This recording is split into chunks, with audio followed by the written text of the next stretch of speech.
The Front Row Back Row podcast is a show where two grad school buddies discuss physical therapy entrepreneurship. I helped guide a company to an 8-figure exit, and I'm now starting my own mobile company. Brian grew his mobile practice to 4 clinics, and he's now doing $1 million in revenue. Join us as we help you grow your own business. Hello and welcome to the Front Row Back Row podcast. My name is Dr. Owen Campbell. I am the owner of Simplify Motion Physical Therapy in Phoenix, Arizona. And with me, as always, is Dr. Brian Wolf, owner of Evolution Physical Therapy in Connecticut and Long Island. And we got a great topic for you today. It actually came off of a conversation that Brian had recently. So yeah, I joked with.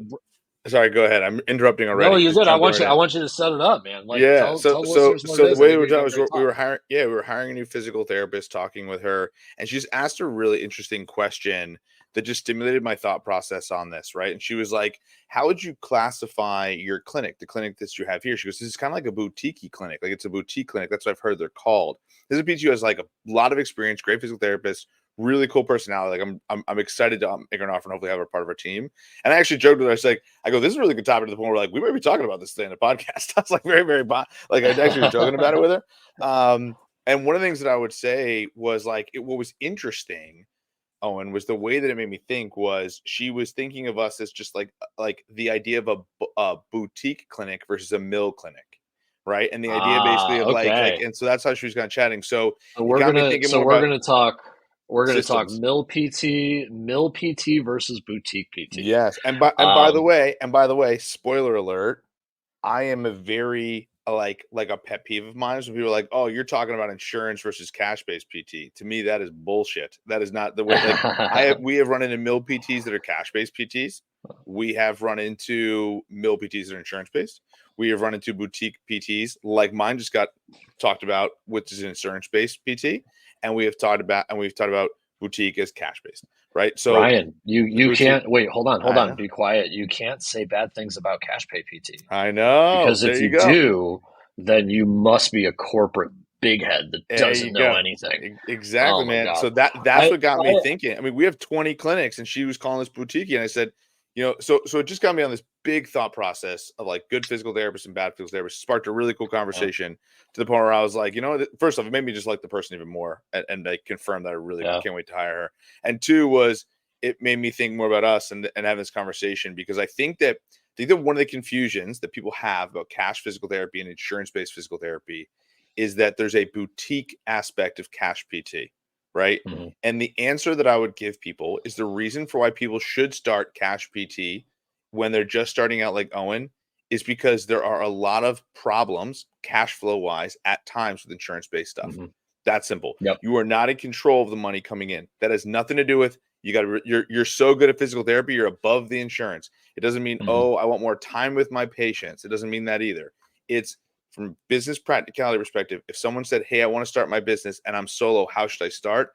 I would say start cash-based, just because you need money now to scale and grow. Yeah. That is that simple. Well, and let's break that down too, because I think that, the popularity of cash-based PT is obviously, star in the eyes, right? Like, how many PTs have been working in clinics and you hear how much United Healthcare pays, or you hear how much, and you're like, oh my God, I spent all this time in PT school and I'm worth it, damn it, and you are, right? Like, we're all PTs. We know what we do. We know what our value is. And cash PT basically looks at changing the market. You now don't have 4 payers who are all essentially, for all intents and purposes, a cabal, right? Or what is it? Cartel. And if you look at a cartel or oligopoly, in other words, they can price fix, right? So with that, PTs see cash and they say, well, oh my God, we can actually be in the market like a normal person or a normal business. Like, this is amazing. The problem that I always see, and Brian, you can kind of jump off this too, I have seen, just like you, cash pay PTs who are just chatting up people and massaging them and saying, man, I love the way you do this in your house. Yeah. Nothing that I would call PT. I've also seen insurance PTs, how they're supposed to be boogeymen. I've seen amazing insurance PTs owned by owners who really want the best for their patients, and they make those decisions. I'm breaking this all down to say it's the owner of the damn company. It's not how Mm. they get paid. That is the biggest thing that I've taken away from being a cash pay PT, but also being on the other side of corporate, is that really it comes down to who owns the company, who runs the company. We can get into all that. But yeah, that's my 2 cents at least. Yeah, dude. I think actually one of basically the comment that I have, and I'm going to see if I can keep it under 60 seconds purely for social media purposes. so Yeah, so we got so to here clip we go. this up, And man. we're going to try and clip it. Here we go. So reminder at 5:09, Owen. All right. So I think there are a lot of good PTs and bad PTs out there. I think for the PTs that think that they're really good, I think that the way to be really good as a good physical therapy as a good physical therapist is to be in a good system. If you're in a Mhm. good system, the way you can treat the way you want to treat, and you can be, balanced and be able to do all the things you want to do from a creativity perspective within structure, you can be a really top-notch physical therapist. I think there are a lot of bad physical therapists that will also thrive in that system because the system is there to nurture them and grow. On the flip side, I think really good physical therapists that get stuck in a really crappy system, like you got 4 patients an hour, are going to be really bad at what they do, irregardless, because the system is not there to help take care of them and help them be better. And I think a lot of bad physical therapists will obviously just fall flat on their face there and just end up not a PT. So I think a lot of Mhm. it has to do with the system you're in to allow you to grind and flow the right way so you can crush it as a PT. I Yeah, think I made a yeah, minute there. Yeah, yeah. but There you go. Not bad. that's literally the monologue that I was thinking. So, kind of like to summarize it is if you're a good physical therapist or a bad physical therapist, in a good system, you'll be able to practice medicine better, even if you're not as experienced or as solid as a PT. If you're a good physical Yeah. therapist, I think you can sometimes disguise that in a bad system because you're able to juggle more stuff, but it's still Hmm. practicing poor medicine. The system, Yeah. in my opinion, matters more than the physical therapist. Number Yeah. one. That's what I think that person was asking. She was like, because we see patients every 40 minutes and it's an insurance based practice. So when we do that, and again, we're insurance based but hybrid in the way that we do cash. So there's people that are doing it Hmm. differently.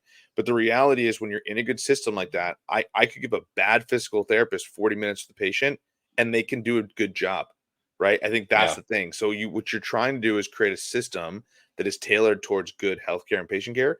And you got to build a business around, okay, how do I do that? And to go back to what Owen said about the owner, if the owner is a patient centric or employee centric in the sense that they're like, like our company mission, we've said it over and over again, is to change the perception of physical therapy. We do not want to be known as one of those mill clinics. Yeah. So we really focus on how do we provide good care. 40-minute sessions, business wise, here's how we can make it work. Let's do it. And now you can Yeah. drive around your company values and your core mission to create a system that's effective in driving not only your mission, but also creating good healthcare. And you can also make money at it. What a shock that could actually happen, right? Like Well, that can happen in all of it. and when you look at it, right, and I've been in, big corporations that actually, interestingly enough, they chose to kind of keep a little bit lower level. They let it happen at the clinic manager level. They wouldn't stop a clinic manager from making it into a mill because they were owned by private equity, but they also kept a really low standard. Like I think it was like 11 visits a day, right? Compared to a lot of the clinics in the area, which were like 15, 16. um, and you wouldn't get like a pay decrease because of anything. If you went lower obviously than 11, that was a problem, but that was their lowest possible number that they could make enough profit so that they could still grow, right? Yeah. So what I think a lot of PTs who maybe aren't owners or don't have a lot of kind of experience talking with the C suite at their company has to understand is that everyone's making money, right? Like Yeah. it's just how much money does the owner want to make and what's the trade-off of I'm going to take a little bit less money to be able to provide what I want to see as a physical therapist. Or I think what you guys did really well is you started out by diversifying into part cash, part fitness. So you could kind of have the best of both worlds in that way where like you'll still have something that you can move the needle on in terms of like income, right? Like fitness and cash based services. You don't live and die by every Medicare update.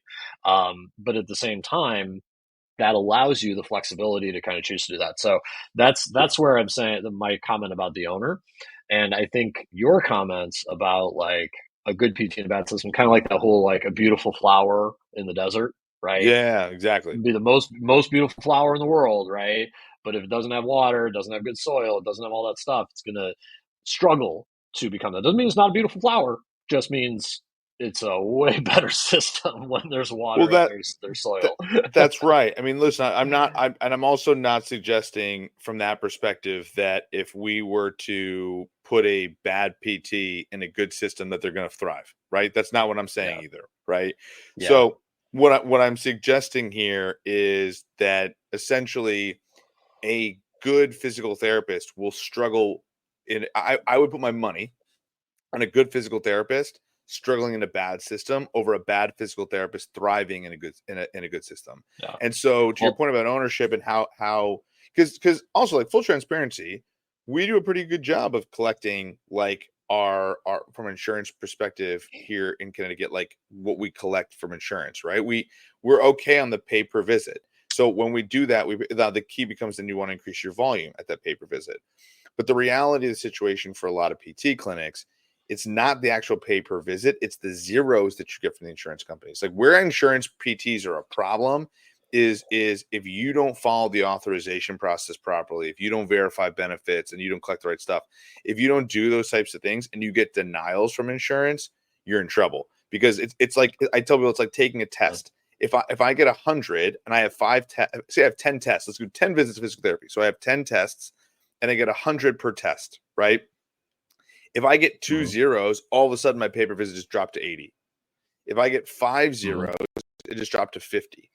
That's the insurance game. yeah. The insurance game is optimizing billing, and that's why I think billing software is going to be super important for companies too. Optimizing systems that are put in place so that people are actually billing it properly. Those are important. But again, you also need to give people time because if people are bombarded with 9,000 patients, and that means front Mhm. desk people are bombarded with all these people, like that's tough, right? So the aspect of it is how do you create a system where everybody wins? And honestly, I Well, know and I'm that's biased, but my favorite's the 40-minute session. That's just me. But yeah. in terms of that process, it's huge. Well, and I want to pick that apart, but I do want to say if you want to take your PT practice to that next level that we're talking about, at Physio Growth, we provide physical therapists to we guide physical therapists to financial success and practice growth. Visit school.com/physiogrowth-mentorship-group and grow your future today. So this Nice. is the cool part I think about our group is that we it's business owners, right? It's entrepreneurs, it's people who this is their full-time job, you know, wanting to kind of progress with that. And they can look and say, okay, well, how are you doing it in Connecticut? Right. And that's what we want to create with this. We're looking at the market and we're kind of saying, like, there's a lot of gurus out there that say, give me $7,000 and trust me, you'll make money. And, maybe not, maybe relying on some cost fallacy with that. We just, honestly, we just want to provide value. We look at, I think it's $100 a month to do 2 Q&A sessions a week with Brian and I, to have access to the group of entrepreneurs, to be able to bounce stuff off of. I always said that, like, with PTs who were like, I need a good mentor, like put me with an OCS SCS who's been doing it for 30 years. And I say, well, they're still going to have their own caseload. They're still going to have to treat their own patients. Like, mentorship Yeah. relationship, you can have at a distance if you need it, because it's just bouncing stuff off of people, right? It's Yeah. this is a good idea. Do I want to do that? And I think that's what we're aiming to provide is something that, like, we can obviously be, good resources for any entrepreneur. But it's questions like this, questions like you're talking about, where a lot of everything that you just said, right? Where you have, well, how do you manage your pre-auths, right, and your authorizations? How do you Yeah. manage, are your front desk overloaded? Is your therapist overloaded? They forgot to write the, outcome measure that a certain insurance want. A lot of that comes to leadership, right? And I think that that's where, is especially for this girl, a guy or girl, I forgot, I don't know, Sure. Yeah. but they're looking for someone who can lead a company, right? Who can make those decisions. So I think honestly, a lot of it, when you're talking about the details, great, but it comes from the top. I also think when we talk about this group, I remember the first time when I paid for some mentorship for business wise, I paid 3K, right? And that was several years ago. Yeah, So I'm assuming it's more than that now. And when I paid for that money, I remember being like, I don't have that money. And I had to go talk to my wife and blah, blah, blah. Me and Owen generally want to help people and see if we can yeah, help the masses at this. So, like, again, it's 99 bucks to start. It's not 3K. There's no catch, right? We will build programs. We will yeah, raise prices over time, but it's not now. The goal is to try and help people. And we've yeah, already gotten phone call. Here's the ironic part. We've gotten phone calls, people asking for help where I'm like, I know I can help you land a giant contract that's going to make you a shit ton of money. And so Yeah. But the thing is, it's not just one conversation. It'd be impossible. I wish I could tell you it was one conversation we could do it. It's several. So Yeah. the idea behind this is we can help coach you along the way, and that's the idea. So, I think there's a It's lot of tweaking, it's process. problem solving. Yeah. Yes. Yeah. So it makes a lot more sense to me and to us that we'd rather have a 3 to 5 to 10 year relationship with you than a 3 week. You know what I mean? 6 week program. So anyway, Yeah. that's the goal here. So, Yeah. but moving on, no, I think in terms of you know how people need to think about, like, for someone like yourself, in the idea of, like, when we first chatted about, like, the nice advantage from the cash PT side is that you can provide a good system and build a good system off the bat while Mhm. also not worrying about cash flow all the time. You know what I mean? Mhm. So it allows you now it's a slower build, definitely a slower build, Mhm.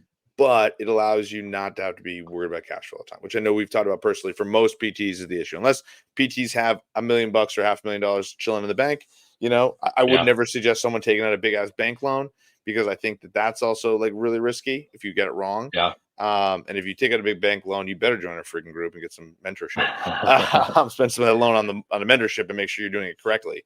Yeah. But I think there's a lot of people that think, oh, build it and they will come, and that is just not the way it works. So I think a Yeah. lot of it has to do with building a really well perceived, and I take a lot of pride. I told that woman, I go, I take a lot of pride in the fact that you think this is like a quote unquote boutique clinic. I was like, when you think about it, I go, that is, Yeah. to your point about the ownership, that is something we work really hard on, is making a really great customer experience, but also a really great place for PTs. Oh, and by the way, I wanted to bring this into. I also think that PT practices, personally, and if you're a PT practice, like, at scale, that has multiple locations, that's listening to this and is struggling to find physical therapists, it's probably because your place doesn't look like a place that PTs want to work. So Mhm. another thing, that way the companies are going to exist and be able to get competition and be competitive in getting employees, is going to be a place where employees want to work, particularly Yeah. for physical therapists. So that is a big thing that we've noticed in our clinics, is focusing on what our physical therapists want. So again, like, having more time with their patients worked out great. Yeah. Okay, well, you know what? We can't have aides though if we do that, because ultimately we just can't. You're not going to need them. Are you cool with Yeah. doing some laundry and cleaning some tables and putting the weights back after yourself? And you're also going to spend more time with patients. We're not going to need them worry about working with clients. Yes, every Yeah. PT unanimously was like, no problem, we'll do that. So Mhm. whenever you have that problem, you have to remind them, hey, the extra time with your patients that you're getting is at an expense here. It doesn't have to Yeah. always be tit for tat, but it's got to be like it's just got to be a realistic business thing. We can't pay for somebody that's not doing anything, right? Like, it doesn't make any sense. Yeah. So Well, so so and that's kind of the that's idea. what I think.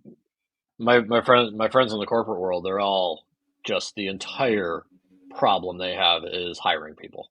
They have all the Yes. places, they have all that stuff. Everyone knows who they are, things like that.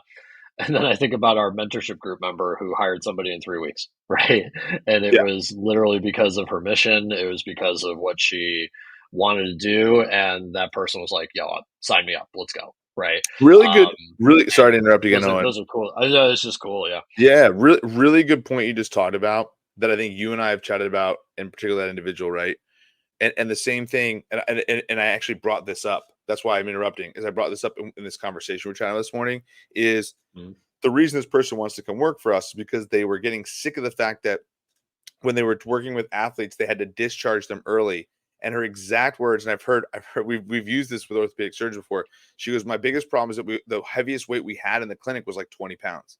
So she's like, if I wanted to load an Yeah. athlete, I had to discharge him in my willing. I was like, and literally, I'm standing in the middle of the gym. I was like, we have squat racks, we have barbells, we got plates, we got all sorts of stuff around. It's a gym, right? So, Uh, like, when she was there, like, she's like, this is where I want to work, because I want to hold on to that client. I want to help them get back to sports. So our this is brand. why I love how they called you a boutique clinic. Exactly, right? So, like, that's how they think about the boutique side. Exactly. That's the joke that me and Owen have, is I'm like, I don't look like the fluffy, like, look at the white walls and the nice couch and here's the coffee. And it's not like, You have great it is a essence. friggin' dirty ass gym. That's like it, like that's what we were standing in a CrossFit gym, and like I love working there because of exactly what she was saying. So if someone's so on board. So what happens is, when you're on point, when you're authentic with who you are as a clinic, you're going to Yeah. attract talent. When you are authentically, like, we're I think the problem with some of these bigger mill clinics is they're like, we treat athletes, we treat these people, we do this. And then when you walk in there, you're kind of like, is that what this is though? Like it Yeah. doesn't seem authentic. So the problem is, when you're that and you're not authentic, Right. It's a sales thing again. Think about it. Yeah. How do you sell working here? Oh, you can work here and Yeah. treat lots of patients and do the job that you normally would do. Guess what? That PT better be asking for more money, and that clinic's better be prepared to dole out more money, because the reality is that's the only Yeah. way you're going to get talent. And so the reality is creating an Yeah. authentic image. Like, this is why I work here. I love working here because of X, right? And if Mhm. you're authentic, you will attract talent that way. To me, when people are struggling to attract talent, it's not easy to attract talent. I want to make it seem like it's easy, but I feel like we've had less resistance than most, because Mhm. the people that want to come work for us are looking for us. To your point about what you're Yeah. talking about. So this person who they hired really quickly. She was like, I'm just in this great system that I'm looking for this particular person, and I happen to find that person. And that was such a niche, right, Owen? Like, that was such a very Yeah. specific niche. Like, that's not something that you and I would do. I don't even think we know many people who do that. But she found someone in Yeah. 3 weeks, because here's the thing about niching, when you Mhm. find that person and they find you, they're like, "Oh my god, that's the only place I can work." Yeah. Right? So and now the thing that's good is, they really, if you treat them well, they shouldn't go anywhere. Yeah. Well, this was one of my suggestions when I was with one of the big corporations, and I was in their pipeline program where they would, you meet with the C-suite, once a month. And one of my things is like, why don't you just like white label clinics? And for what most people don't know what that means, white label is when someone will provide a service, but under someone else's, brand, right? Yeah. So there's a few companies do that, like USPT and PRN. They do that. They won't change the branding. Then there's other companies like Athletico, ATI, where they change the branding. And I I personally think keep the brand, because if it's a niche clinic, or you should be very comfortable with being okay with the fact that like your only presence in one part of town is like a powerlifting gym, right? And your only presence like three towns over is like a pelvic floor place, right? Yeah. Something like that, where I think that could make life a lot easier as you're growing and scaling. Now, I'm well aware that there's very few people listening to this podcast, very few people in the world who are growing and scaling at that level. But it shows you how important niching is, right? Yeah. That honestly, the It's biggest problem those guys have could be solved by being a place that targets a specific type of consumer. Here's what I would say, Owen. It's funny because we could do a podcast on this. I know you and I could do that on this piece, Yeah. because we're a company that is now acquiring clinics and also have different branding. And so I think there are pros and cons to both. To put it in a 60-second snapshot, I think that if you're acquiring clinics and you're branding them the way that you would brand them, Hmm. that is actually how I felt like you get labeled a lot as a corporate place. We've been called, Yeah. like, that's what's so ironic. In the same 2 weeks, we've been called corporate, but we've also been called boutique, right? In that regard, Yeah. ironically. Yeah. And so the perception is reality, right? So what ends up happening is, if you come over and it looks like a hostile takeover to a degree, and you start switching colors and switching things and switching the Yeah. systems and the pricing and how things were run, right? It looks like a corporate takeover to a degree, right? Yeah. If you maintain things the same way, right, in that regard, it looks like you're like maintaining the boutique image in that capacity and just changing back end stuff. There's pros Yeah. and cons to both, because when it comes to long-term branding and long-term building, I would argue that it is actually good to change the name and change the brand to something that's more Yeah. uniform, because it confuses customers. If you're So big enough. Yeah. if you're big enough, exactly. I think so. This is actually a very good conversation to spin off and into different stuff, Yeah. because I Next could go. podcast. We exactly. We how's this? When we've acquired clinics, we've gone in both directions. We've left it actually up Okay. to the person. What happens is, a lot of times we'll merge into clinics and acquire parts of clinics, not the entire thing. And a lot of times we leave it up to our new business partner. Do you want to keep the name? Do you Yeah. want to get rid of the name? Right? In Colorado, we are PhysioPro, powered by Evolution. Right? So like, Yeah. we have a lot of that, and that's because PhysioPro is a great name out in that area in Colorado, right? So it's like Yeah. same kind of thing in Connecticut Revolution Physical Therapy, and like and same thing in Long Island, and actually we do have, like, in Norwalk, our clinic is CT Sports, powered by Evolution, but that owner's like, hey, we should just do rebranding and just make it all Evolution and just make it simple. And it's like, there's Yeah. pros to that, because what it allows things to do is there is a shifting that basically it's no longer like this, hey, this brother sister clinic. It's now, Yeah. hey, we're one business, and Well, it creates a strength too. So there's some interesting there's you can make a case for the pros and cons on both. And I think the good news is that if you're expanding properly and doing this properly, it's really, really good either way. yeah. And no, and that's it. And that all comes down into the conversation of what does an employee perceive? Because you got to think there are customers too, right? 100%. Because honestly, we're a people based service business. Like our number one resources is the people doing the work, right? 100%. So those are where I think that especially if you're maybe I got one clinic, a friend's working for me, so I have two PTs, things like that. If you're looking to actually grow and build, these are the types of things you should be thinking about now, right? These are the Yeah. types of things of like, how do I take my next 3 or 4 steps? And this is why I think it's, again, important to talk to people who've been there before, right? Yeah. So this is why we say you want to transform your PT career with physio growth. We mentor PTs to unlock higher income, build thriving practices, and master the business side of care. Start your journey with us, school.com/physiogrowth mentorship group or mentorship group. We're back to me screwing up these ad reads, man. Just wouldn't feel right if we weren't. You know what I mean? I Just know. wouldn't feel right. It wasn't. I If it know. was I had like perfect. 2 or 3 good episodes there, and now I'm like back to my old habits. Good, man. This was good. No, it was a fun conversation. I knew we would talk about it, and I thought it was really good. I'm hoping there's a lot of fun content that people get out of this. So it was an interesting talk, and I'd love to hear comments. So like, if people have interest in like, again, I'd love to hear if you think you're a bad PT in a good system. I'd be interested to hear that. That I Yeah, don't know like how many comments are we gonna get? Like, I'm what terrible. comment. Yeah, I want to hear the comments down on this episode of like, I'm a good T and a good PT in a bad system, or I'm a bad PT in a good system, or I'm a good PT in a good system, or bad PT. I'd love to hear like how you would even self-evaluate yourself. It'd be very interesting. Brian, I know all of our listeners are amazing PTs and The best. never make a mistake The ever best. because they're Exactly. amazing. Exactly. I love it. I love it. Of course. I can't wait for Awesome, man. that one PT Twitter account to just be like, I don't know, I just slapped some KT tape on somebody and told them they had like spine arthritis. I You just know? ice. I just heat, stim, and ice everybody. It's way Yeah, easier. there you Don't do go. any All right. manual things. Don't do any exercise. Imagine those days. Imagine those clinics. That exists Yeah. somewhere. Like heat, Oh, it stim, still ice. See exists. ya. That's It craziness to me. absolutely, I can tell you in Do some Arizona, straight it leg exists. raises and see ya. Oh my Oh, god. it exists on a high level here in Amazing. Arizona. That's All right. amazing. That's amazing. So Be a lot we will easier. leave it Be a in, lot easier. That's about as passive income as you can get. Just like all you're doing, exactly. you're a tech essentially. I love it. There you go. All right. Awesome.